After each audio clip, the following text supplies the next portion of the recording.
Okay, magandang tanghali po sa inyo lahat. So dito, ipapakita natin yung mga tangan ng isang antingero. Ayan.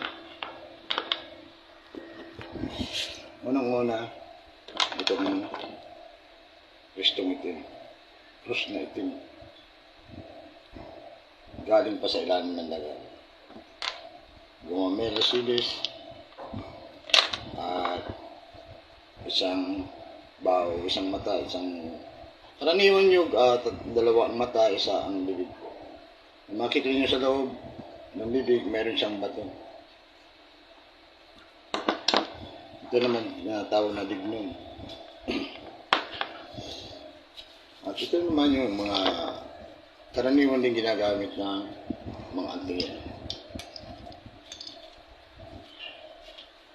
Ayan.